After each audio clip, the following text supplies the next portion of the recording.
ಅಯೋಧ್ಯೆ ರಾಮಲಲ್ಲಾನ ಮೂರ್ತಿಯ ಮತ್ತೊಂದು ವಿಶೇಷತೆ. ಹಾಗಾದ್ರೆ ಏನದು ವಿಶೇಷತೆ? ಇನ್ನೆಲ್ಲೂ ಸಿಗದಂತಹ ಎಕ್ಸ್ಕ್ಲೂಸಿವ್ ಮಾಹಿತಿಯನ್ನ ನಾವು ನ್ಯೂಸ್ ಫಸ್ಟ್ ನಲ್ಲಿ ನಿಮ್ಮವರೆಗೂ ಕೂಡ ತಲುಪಿಸ್ತಾ ಇದ್ದೀವಿ. ಮೂರ್ತಿಯ ವಿಶೇಷತೆಯ ಬಗ್ಗೆ ನಿಖರ ಮಾಹಿತಿಯನ್ನ ನಾವು ನೀಡ್ತೀವಿ. ರಾಮನ ಬಲಗೈನಲ್ಲಿ ಚಿನ್ನದ ಬಾಣ ಇದೆ, ಎಡಗೈನಲ್ಲಿ ಚಿನ್ನದ ಬಿಲ್ಲಿದೆ. ಇದು ನ್ಯೂಸ್ ಫಸ್ಟ್ಗೆ ಉನ್ನತ ಮೂಲಗಳಿಂದ ಲಭ್ಯವಾಗ್ತಾ ಇರುವಂತಹ ಮಾಹಿತಿ. ಯಾವ ರೀತಿಯಾಗಿದೆ, ಯಾವ ರೀತಿಯಾದಂತಹ ವಿನ್ಯಾಸ ರಾಮಲಲ್ಲಾ ವಿಗ್ರಹದಲ್ಲಿ ಇದೆ, ಅದರ ಪ್ರಭಾವಳಿಯಲ್ಲಿದೆ ಅನ್ನುವಂತಹ ಎಕ್ಸ್ಕ್ಲೂಸಿವ್ ಮಾಹಿತಿ ನ್ಯೂಸ್ ಫಸ್ಟ್ಗೆ ಲಭ್ಯವಾಗಿದೆ. ಆ ಫೋಟೋನ ನೀವು ಗಮನಿಸ್ತಾ ಇದ್ದೀರಿ. ರಾಮಲಲ್ಲಾನ ಮೂರ್ತಿ ನಿನ್ನೆ ಪ್ರತಿಷ್ಠಾಪನೆಯಾಗಿರುವಂತಹ ಮೂರ್ತಿ. ಇದು ಕಪ್ಪು ಶಿಲೆಯಲ್ಲಿ ನಿರ್ಮಿತವಾಗಿರುವಂತಹ ಮೂರ್ತಿ. HD ಕೋಟೆಯ ಆ ಕೃಷ್ಣ ಶಿಲೆಯನ್ನ ತೆಗೆದುಕೊಂಡು ಹೋಗಿ ಅದರಲ್ಲಿ ಅರುಣ್ ಯೋಗಿರಾಜ್ ಅವರು ರಾಮಲಲ್ಲಾನ ಮೂರ್ತಿಯನ್ನ ಕೆತ್ತನೆ ಮಾಡಿದ್ರು.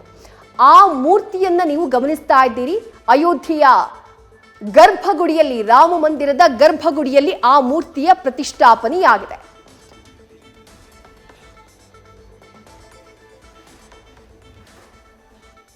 ಕೋಟ್ಯಂತರ ಭಕ್ತರು ದರ್ಶನ ಮಾಡುವುದಕ್ಕೆ ಕಾಯ್ತಾ ಇರುವಂತಹ ಮೂರ್ತಿಯೇ ಇದೇ ಮೂರ್ತಿ, ರಾಮಲಲ್ಲಾನ ಮೂರ್ತಿ.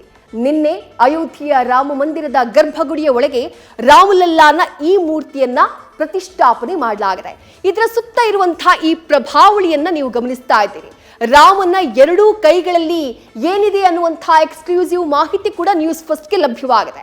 ಮೊದಲನೇದಾಗಿ ನಾವು ನೋಡೋಣ, ಮೇಲಿಂದ ಕೆಳಭಾಗದ ತನಕನೂ ರಾಮಲಲ್ಲಾ ಮೂರ್ತಿಯಲ್ಲಿರುವಂತಹ ವಿಶೇಷತೆಗಳು ಏನೇನು ಅಂತ ಹೇಳಿ. ಈ ಭಾಗದಲ್ಲಿ 51 ಇಂಚಿನ ಒಂದು ಮೂರ್ತಿ ಇದು. ಅದು ಎಲ್ರಿಗೂ ಕೂಡ ಗೊತ್ತಿರುವಂತಹ ಮಾಹಿತಿ. ಅರುಣ್ ಯೋಗಿರಾಜ್ ಅವರು ಕೆತ್ತಿರುವಂತಹ ಮೂರ್ತಿಯ ಒಟ್ಟಾರೆ ಎತ್ತರ 51 ಇಂಚು. ಬಲಗೈನಲ್ಲಿ ಬಾಣ ಇದೆ, ಅದು ಚಿನ್ನದ ಬಾಣ ಅನ್ನುವಂತಹ ಎಕ್ಸ್ಕ್ಲೂಸಿವ್ ಮಾಹಿತಿಯನ್ನ ನ್ಯೂಸ್ ಫಸ್ಟ್ ನಿಮಗೆ ನೀಡ್ತಾ ಇದೆ. ಅದರ ಜೊತೆಗೆ ಎಡಗೈನಲ್ಲಿ ಬಿಲ್ಲಿದೆ. ಬಲಗೈನಲ್ಲಿ ಬಾಣ, ಎಡಗೈನಲ್ಲಿ ಬಿಲ್ಲು, ಎರಡೂ ಕೂಡ ಚಿನ್ನದಿಂದ ಮಾಡಿದಂಥದ್ದು ಅನ್ನುವಂತಹ ಎಕ್ಸ್ಕ್ಲೂಸಿವ್ ಮಾಹಿತಿಯನ್ನ ನ್ಯೂಸ್ ಫಸ್ಟ್ ರಾಮ ಭಕ್ತರಿಗೆ, ಕನ್ನಡಿಗರಿಗೆ ನೀಡ್ತಾ ಇದೆ. ಬಲಗೈನಲ್ಲಿ ಬಾಣ, ಎಡಗೈನಲ್ಲಿ ಬಿಲ್ಲು. ಅದಾದ ನಂತರದಲ್ಲಿ ಎದೆಯ ಮೇಲೆ ಕಂಠಿಹಾರದ ಕೆತ್ತನೆಯನ್ನ ಮಾಡಲಾಗಿದೆ. ಬಟ್ ಈಗ ಅದು ಕಾಣಿಸ್ತಾ ಇಲ್ಲ. ಜನವರಿ 22ನೇ ತಾರೀಕು ಏನು ಪ್ರಾಣ ಪ್ರತಿಷ್ಠೆಯಾಗತ್ತೆ, ಅದಾದ ನಂತರದಲ್ಲಿ ರಾಮಲಲ್ಲಾ ಮೂರ್ತಿ ಸಂಪೂರ್ಣವಾಗಿ ತನ್ನ ಭಕ್ತರಿಗೆ ದರ್ಶನವನ್ನ ನೀಡ್ತಾನೆ. ಆ ಸಂದರ್ಭದಲ್ಲಿ ಆ ಕಂಠಿಹಾರದ ದರ್ಶನ ನಿಮಗಾಗತ್ತೆ. ಇದು ನ್ಯೂಸ್ ಫಸ್ಟ್ಗೆ ಸಿಕ್ಕಿರುವಂತಹ ಎಕ್ಸ್ಕ್ಲೂಸಿವ್ ಮಾಹಿತಿ. ರಾಮಲಲ್ಲಾನ ಮೂರ್ತಿಯಲ್ಲಿ ಆ ಕಂಠಿಹಾರದ ಕೆತ್ತನೆಯ ಕೂಡ ಇದೆ. ಜೊತೆಗೆ ಈ ಪ್ರಭಾವಳಿ ಇದೆಯಲ್ಲ, ಈ ಸುತ್ತಲಿನ ಈ ಪ್ರಭಾವಳಿಯಲ್ಲಿ ವಿಷ್ಣುವಿನ ದಶಾವತಾರದ ಕೆತ್ತನೆಗಳಿವೆ. ಎಲ್ಲ ಭಾಗಗಳಲ್ಲೂ ಪ್ರತಿಯೊಂದು ಭಾಗದ ಮಾಹಿತಿಯನ್ನು ಕೂಡ ವಿವರಿಸ್ತಾ ಹೋಗ್ತೀವಿ. ಈ ಭಾಗದಲ್ಲಿ ನೀವು ಗಮನಿಸ್ತಾ ಇದ್ದೀರಿ, ಇದು ವಿಷ್ಣುವಿನ ದಶಾವತಾರದ ಕೆತ್ತನೆಗಳು. ಜೊತೆಗೆ ಪ್ರಭಾವಳಿಯ ಕೆಳಭಾಗಕ್ಕೆ ರಾಮನ ಪರಮ ಭಕ್ತನಾಗಿರುವಂತಹ ಆಂಜನೇಯನ ಕೆತ್ತನೆಯನ್ನ ಮಾಡಲಾಗಿದೆ. ಆ ಪ್ರಭಾವಳಿಯ ಬಲಭಾಗಕ್ಕೆ ಕೆಳಭಾಗದಲ್ಲಿ. ಹಾಗಾದ್ರೆ ಎಡಭಾಗದಲ್ಲಿ ಏನಿದೆ? ಎಡಭಾಗದಲ್ಲಿ ನೀವು ಗಮನಿಸ್ತಾ ಇದ್ದೀರಿ, ಗರುಡನ ಕೆತ್ತನೆ ಇದೆ. ಪ್ರಭಾವಳಿಯ ಕೆಳಭಾಗದಲ್ಲಿ ವಿಷ್ಣುವಿನ ವಾಹನ ಗರುಡ. ಆ ಗರುಡನ ಕೆತ್ತನೆಯನ್ನ ಪ್ರಭಾವಳಿಯ ಕೆಳಭಾಗದಲ್ಲಿ ಮಾಡಲಾಗಿದೆ. ರಾಮಲಲ್ಲಾ ಮೂರ್ತಿಯ ಸಂಪೂರ್ಣ ದರ್ಶನ ಆಗುವಂಥದ್ದು ಜನವರಿ 22ನೇ ತಾರೀಕು. ಆವತ್ತು ಇದರ ಕಂಪ್ಲೀಟ್ ಆದಂತಹ ಒಂದು ಚಿತ್ರಣ ಎಲ್ಲ ಕೋಟ್ಯಾನುಕೋಟಿ ಭಕ್ತರು ಏನು ಕಾಯ್ತಿದ್ದಾರೆ ಅವರಿಗೆ ಲಭ್ಯವಾಗಲಿದೆ. ಹಾಗಾದ್ರೆ ಮೇಲ್ಭಾಗದಲ್ಲಿ ಏನಿದೆ? ಮೇಲ್ಭಾಗದಲ್ಲಿ ಪ್ರಭಾವಳಿಯ ಮೇಲ್ಭಾಗದಲ್ಲಿ ಚಕ್ರ, ಶಂಖ, ಚಕ್ರ, ಗದೆ. ಇದು ವಿಷ್ಣುವಿನ ಕೈನಲ್ಲಿ ನಾವು ಗಮನಿಸುವಂತಹ ವಸ್ತುಗಳು. ಮೇಲ್ಭಾಗದಲ್ಲಿ ಚಕ್ರವನ್ನ ಪ್ರಭಾವಳಿಯಲ್ಲೂ ಕೂಡ ಕೆತ್ತನೆಯನ್ನ ಮಾಡಿದ್ದಾರೆ. ಆ ಚಕ್ರವನ್ನ ಕೆತ್ತನೆ ಮಾಡಿದ್ದಾರೆ.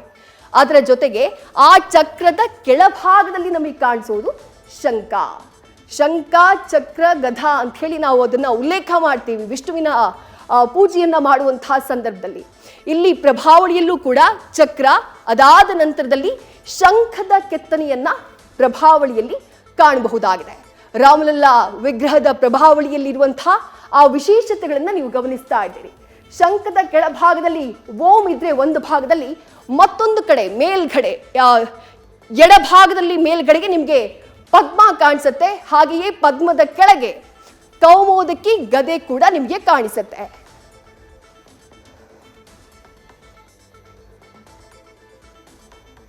ರಾಮಲಲ್ಲಾ ಮೂರ್ತಿಯ ಕಂಪ್ಲೀಟ್ ಆದಂತಹ ಒಂದು ಚಿತ್ರಣವನ್ನ ನಿಮಗೆ ತೋರಿಸುವಂತಹ ಪ್ರಯತ್ನವನ್ನ ನ್ಯೂಸ್ ಫಸ್ಟ್ ಮಾಡ್ತಾ ಇದೆ. ಬ್ರಹ್ಮ ಕಮಲದ ಮೇಲೆ ಅರಳಿ ನಿಂತಹ ಶ್ರೀರಾಮ ಜೊತೆಗೆ ಮೂರ್ತಿಯ ಎತ್ತರ ಇರುವಂಥದ್ದು ಅದು 51 ಇಂಚು. ರಾಮನ ಕೈನಲ್ಲಿ ಬಾಣ ಇದೆ, ಎಡಗೈನಲ್ಲಿ ಬಿಲ್ಲಿದೆ, ಎರಡೂ ಕೂಡ ಚಿನ್ನದಿಂದ ಮಾಡಿದ್ದು. ಇದು ನ್ಯೂಸ್ ಫಸ್ಟ್ಗೆ ಸಿಕ್ಕಿರುವಂತಹ ಎಕ್ಸ್ಕ್ಲೂಸಿವ್ ಮಾಹಿತಿ. ಅದರ ಜೊತೆಗೆ ರಾಮನ ಎದೆ ಭಾಗಕ್ಕೆ ಆ ಕಂಠಹಾರ ಏನ್ ಬರುತ್ತೆ, ಆ ಕಂಠಹಾರವನ್ನ ಹಾಕಿದ್ದಾರೆ. ಆ ಕಂಠಹಾರವೂ ಕೂಡ ಬಹಳ ಸುಂದರವಾಗಿ ಕೆತ್ತಿರುವಂತಹ ಕಂಠಹಾರ ಈ ಭಾಗದಲ್ಲಿ ಬರುತ್ತೆ ಅನ್ನುವಂತಹ ಮಾಹಿತಿ ಕೂಡ ನ್ಯೂಸ್ ಫಸ್ಟ್ಗೆ ಎಕ್ಸ್ಕ್ಲೂಸಿವ್ ಆಗಿ ಮಂದಿರಕ್ಕೆ, ಈ ಒಂದು ಮೂರ್ತಿಗೆ ಸಂಬಂಧಪಟ್ಟ ಹಾಗೆ ಉನ್ನತ ಮೂಲಗಳಿಂದ ಲಭ್ಯ ಆಗಿರೋದು. ಇನ್ನು ಮೂರ್ತಿಯ ಸುತ್ತ ವಿಷ್ಣುವಿನ ದಶಾವತಾರವನ್ನ ನೀವು ಗಮನಿಸಬಹುದು. ಎಲ್ಲಿ ಅಂತ ಹೇಳಿದ್ರೆ ಆ ಪ್ರಭಾವಳಿಯನ್ನ ನೀವೇನ್ ಗಮನಿಸ್ತಾ ಇದ್ದೀರಿ ಮೂರ್ತಿಯ ಸುತ್ತ, ಅಲ್ಲಿ ಆ ಪ್ರಭಾವಳಿಯಲ್ಲಿ ಅದನ್ನ ಗಮನಿಸಬಹುದಾಗಿದೆ. ಓವರಾಲ್ ಆಗಿ ರಾಮಲಲ್ಲಾ ಮೂರ್ತಿಯ ಕಂಪ್ಲೀಟ್ ಆದಂತಹ ಒಂದು ದರ್ಶನ ಆಗೋದು ಜನವರಿ 22ನೇ ತಾರೀಕು. ಇನ್ನು ಅಯೋಧ್ಯೆಯ ರಾಮ ಮಂದಿರದ ಗರ್ಭಗುಡಿಯಲ್ಲಿ ರಾರಾಜಿಸ್ತಾ ಇರುವಂತಹ ರಾಮಲಲ್ಲಾ ಮೂರ್ತಿಯ ಕೆತ್ತನೆಯ ರೋಚಕ ಕಥೆಗಳು ಸಾಕಷ್ಟಿವೆ. ರಾಮಲಲ್ಲಾ ಮೂರ್ತಿಯ ಕೆತ್ತನೆಗೆ ಶಿಲ್ಪಿಗಳ ಆಯ್ಕೆ ಹೇಗಾಯಿತು, ಮೂರ್ತಿಯ ಕೆತ್ತನೆಗೆ ಕಲ್ಲುಗಳನ್ನ ಹೇಗೆ ಆಯ್ಕೆ ಮಾಡಿದ್ರು, ಇನ್ನು ಮೂರ್ತಿ ಆಯ್ಕೆಯ ಸಂದರ್ಭದಲ್ಲಿ ಕನ್ನಡಿಗ ಅರುಣ್ ಯೋಗಿರಾಜ್ ಕೆತ್ತಿರುವಂತಹ ಮೂರ್ತಿ ಆಯ್ಕೆ ಪ್ರಕ್ರಿಯೆ ಯಾವ ರೀತಿಯಾಗಿತ್ತು, ಈ ಎಲ್ಲದರ ಬಗ್ಗೆ ನ್ಯೂಸ್ ಫಸ್ಟ್ ಜೊತೆಗೆ ಪೇಜಾವರ ಶ್ರೀಗಳು ಮಾತನಾಡಿದ್ದಾರೆ. ಬನ್ನಿ ನೋಡೋಣ. ಸದ್ಯ ಅಯೋಧ್ಯೆಯ ರಾಮ ಮಂದಿರದ ಒಳಗಡೆ ರಾಮಲಲ್ಲಾ ಪ್ರತಿಷ್ಠಾಪನೆ ಆಗ್ತಾ ಇದೆ. ರಾಮಲಲ್ಲಾ ಪ್ರತಿಷ್ಠಾಪನೆಯ ಮೂರ್ತಿಯ ವಿಚಾರವಾಗಿ ಈಗ ದೊಡ್ಡ ಮಟ್ಟದಲ್ಲಿ ಚರ್ಚೆ. ಯಾಕಂದ್ರೆ ಕರ್ನಾಟಕದ ಪಾಲಿಗೆ ಅತಿ ದೊಡ್ಡ ಖುಷಿಯ ವಿಚಾರ. ಅದು ಹೇಗೆ ರೆಡಿ ಆಯಿತು, ಅದರ ಜೊತೆಗೆ ಹೇಗೆ ಸೆಲೆಕ್ಷನ್ ಪ್ರೊಸೀಜರ್ ಇತ್ತು, ಮತ್ತೆ ಯಾರೆಲ್ಲ ಶಿಲ್ಪಿಗಳದಕ್ಕೆ ಏನಂದ್ರೆ ಹೇಗೆ ಬಂದ್ರು ಅನ್ನುವಂತಹ ಮಾಹಿತಿಯನ್ನ ಹಂಚ್ಕೊಳ್ಳೋಕೆ ನಮ್ಮ ಜೊತೆಗೆ ಪೇಜಾವರ ಶ್ರೀಗಳಿದ್ದಾರೆ. ಸ್ವಾಮೀಜಿ ನಮಸ್ಕಾರ. ಈ ಒಂದು ಎಲ್ರಿಗೂ ಅಂದ್ರೆ ಕ್ಯೂರಿಯಾಸಿಟಿ ಇದೆ, ಇದು ತಿಳ್ಕೊಳ್ಬೇಕು ಅಂತ. ಇದನ್ನು ಹೇಗೆ ಸ್ಟಾರ್ಟ್ ಆಗಿದ್ದು ಹೇಗೆ, ಕಲ್ಲನ್ನ ಸೆಲೆಕ್ಟ್ ಮಾಡಿದ್ದು ಹೇಗೆ, ಮತ್ತೆ ಶಿಲ್ಪಿಗಳನ್ನ ಸೆಲೆಕ್ಟ್ ಮಾಡಿದ್ದು ಹೇಗೆ? ಮೊದಲಾಗಿ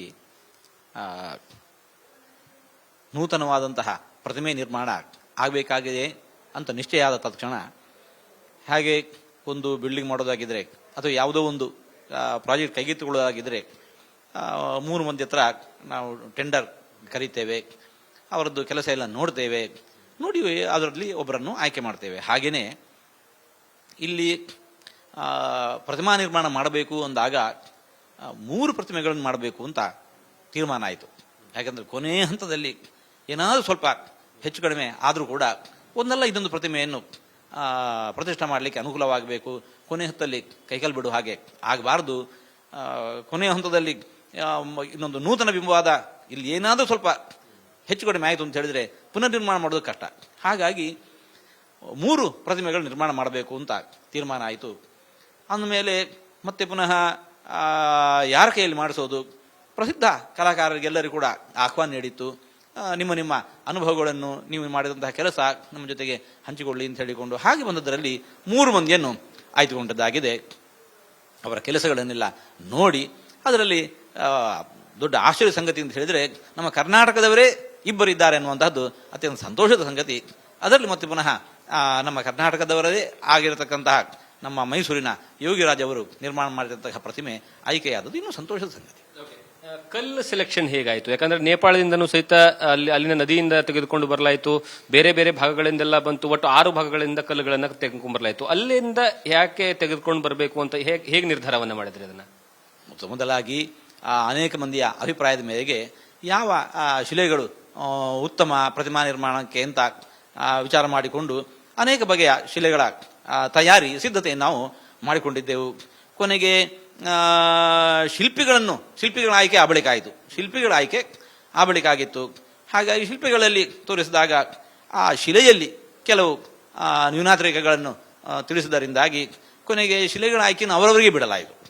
ಅವರಿಗೆ ಯಾವ ಶಿಲೆಯಲ್ಲಿ ಕೈಚಳಕ ಅವರ ಕೆತ್ತನೆ ಕಾರ್ಯಕ್ಕೆ ಅನುಕೂಲವಾಗುವಂತಹ ಶಿಲೆ ಯಾವುದು, ಕೆತ್ತನೆ ಕೆಲವು ಅನುಕೂಲ ಆಗಬೇಕು, ಹಾಗೆ ದಾರ್ಢ್ಯವೂ ಬೇಕು, ದೃಢತೆಯೂ ಬೇಕು, 1000 ವರ್ಷಗಳ ಕಾಲ ನಿಲ್ಲುವಂತಹದ್ದಾಗಬೇಕು, ಗಾಳಿ ಇನ್ನು ವಾತಾವರಣಕ್ಕೆ ರಿಯಾಕ್ಷನ್ ಆಗದೇ ಇರುವಂತಹದ್ದು, ಇಂಥದ್ದನ್ನೆಲ್ಲ ಅಂಶಗಳನ್ನು ಗಮನದಲ್ಲಿಟ್ಟುಕೊಂಡು ಶಿಲೆಯನ್ನು ಆಯ್ಕೆ ಮಾಡುವಂತಹ ಕಾರ್ಯ ಅನ್ನು ಅವರಿಗೆ ಬಿಟ್ಟಾಗ ಅವರೇ ತಮಗೆ ಯೋಗ್ಯವಾಗಿರುವ ಶಿಲೆಗಳನ್ನು ಯೋಗ್ಯ ಸ್ಥಳದಿಂದ ತಗೊಂಡ್ಬಂದಿದ್ದಾರೆ. ಆ ಶಿಲೆಯಿಂದಲೇ ಪ್ರತಿಮಾ ನಿರ್ಮಾಣ ಕೊನೆಗಾಯಿತು. ಕೊನೆಗೆ ಅಂತಿಮವಾಗಿ 3 ಜನ ಮೂರ್ತಿಗಳನ್ನ ರೆಡಿ ಮಾಡ್ತಾರೆ. ಆ 3 ಜನರನ್ನ ಅಂತಿಮವಾಗಿ ಸೆಲೆಕ್ಟ್ ಮಾಡಿದ್ದು ಹೇಗೆ ಆ ಮೂರ್ತಿನ? ಯಾಕಂದ್ರೆ 15 ಜನರ ನಿಮ್ಮ ತಂಡ ಅಂದ್ರೆ ಕಮಿಟಿ ಏನಿದೆ ಆ ಸದಸ್ಯರು, ಆ 15 ಸದಸ್ಯರಲ್ಲಿ ಎಷ್ಟು ಜನ ಸದಸ್ಯರು ಈ ಒಂದು ಈಗಿರುವಂತಹ ಮೂರ್ತಿಯನ್ನ ಒಪ್ಕೊಂಡಿರುವಂತದ್ದು ಅಂತ? ಈಗ ಸೆಲೆಕ್ಷನ್ ಕಮಿಟಿಯಲ್ಲಿ ಕನ್ನಡದವರು ಅಂತ ಹೇಳ್ತದ್ದು ನಾವೊಬ್ಬ, ಇನ್ನು ಉಳಿದವರೆಲ್ಲರೂ ಕೂಡ ಇಲ್ಲಿಯವರೇ. ಅಂತಹದರಲ್ಲಿ ಎಲ್ಲರೂ ಕೂಡ ಈ 3ರನ್ನು ಆಯ್ಕೆ ಮಾಡಿದ್ದಾರೆ. ಆ 3ರಲ್ಲಿ ರಚಿಸಿರುವಂತಹ ಇದನ್ನು ಯಾವುದು ಪ್ರತಿಮೆಯನ್ನು ಆಯ್ಕೆ ಮಾಡಿದ್ರು ಕೂಡ ಯಾರೋ ಒಬ್ಬರಲ್ಲ, ಎಲ್ಲರೂ ಕೂಡ ಬಹುಮತದ ಆಯ್ಕೆಯಿಂದ ನಡೆದಿದೆ. ಅದು ನಮ್ಮ ಕರ್ನಾಟಕದವರು ಮಾಡಿರ್ತಕ್ಕಂತಹ ಈ ಪ್ರತಿಮೆ ಸಿಕ್ಕಿದ್ದಾಗಿದೆ. ಇನ್ನೂ ಒಂದು ವಿಷಯ ಅಂತ ಹೇಳಿದ್ರೆ, ವಿಶೇಷ ಅಂತ ಹೇಳಿದ್ರೆ, ಆ ಪ್ರತಿಮಾ ನಿರ್ಮಾಣಕ್ಕೆ ಬಳಸಿಕೊಂಡಂತಹ ಶಿಲೆಯೂ ಕೂಡ ಅದು ಕರ್ನಾಟಕದ್ದು. ಪ್ರತಿಮಾ ನಿರ್ಮಾಣಕ್ಕೆ ಬಳಸಿಕೊಂಡಂತಹ ಶಿಲೆಯೂ ಕೂಡ ಕರ್ನಾಟಕದ್ದು ಅನ್ನುವಂತಹದ್ದು ನಮಗೆ ಹೆಮ್ಮೆಯ ಸಂಗತಿ. ಈಗ ಒಂದು ಏನೋ ಶಿಲೆ ಸೆಲೆಕ್ಟ್ ಆಯಿತು ಅಂದ್ರೆ ಮೂರ್ತಿ ಸೆಲೆಕ್ಟ್ ಆಯಿತು, ಇನ್ನೂ ಉಳಿದಿರ್ತಕ್ಕಂತಹ 2 ಅದನ್ನ ಯಾವ ರೀತಿಯಾಗಿ ಎಲ್ಲಿ ಪ್ರತಿಷ್ಠಾಪನೆ ಮಾಡ್ತಾರೆ ಅಥವಾ ಎಲ್ಲಿ ಇಡ್ತಾರೆ ಅದನ್ನ ಸಹಿತ ಜನರು ನೋಡೋದಕ್ಕೆ ಅವಕಾಶ ಸಿಗುತ್ತಾ ಅಂತ? ಸಿಗತ್ತೆ. ಮುಂದಿನ ದಿವಸಗಳಲ್ಲಿ ಅದಕ್ಕೆ ಯೋಗ್ಯವಾಗಿರತಕ್ಕಂತಹ ಸ್ಥಳದಲ್ಲಿ ಅದಕ್ಕಿಟ್ಟು ಮರ್ಯಾದೆ ಕೊಟ್ಟು ಅದನ್ನು ಕೂಡ ರಕ್ಷಿಸಲಾಗುತ್ತೆ. ತುಂಬಾ ಧನ್ಯವಾದ ಸ್ವಾಮೀಜಿ. ಇದು ಮೂರ್ತಿಯ ಹಿಂದೆ ಇರುವಂತಹ ಕತೆ. ತುಂಬಾ ಜನರಿಗೆ ಮೂರ್ತಿಯ ಕಲ್ಲನ್ನು ಹೇಗೆ ಸೆಲೆಕ್ಷನ್ ಆಯಿತು ಮತ್ತೆ ಶಿಲ್ಪಿಗಳನ್ನ ಹೇಗೆ ಸೆಲೆಕ್ಟ್ ಮಾಡಿತು ಅನ್ನುವಂತಹ ಮಾಹಿತಿ ಅಷ್ಟು ಎಲ್ಲೂ ಸಹಿತ ಸಿಗದೇ ಇರುವಂತದ್ದು. ಆದ್ರೆ ನಮ್ಮ ಜೊತೆ ಸ್ವಾಮೀಜಿ ಸಂಪೂರ್ಣವಾದಂತಹ ಮಾಹಿತಿಯನ್ನು ಹಂಚಿಕೊಂಡಿದ್ದಾರೆ. ಕ್ಯಾಮರಾ ಪರ್ಸನ್ ಮುರಳಿ ಜೊತೆಗೆ Jagadish Kashampur, news first, Ayodhya. News first ನಿರ್ಭೀತಿಯಿಂದ ನಿಮ್ಮ ಪರವಾಗಿ.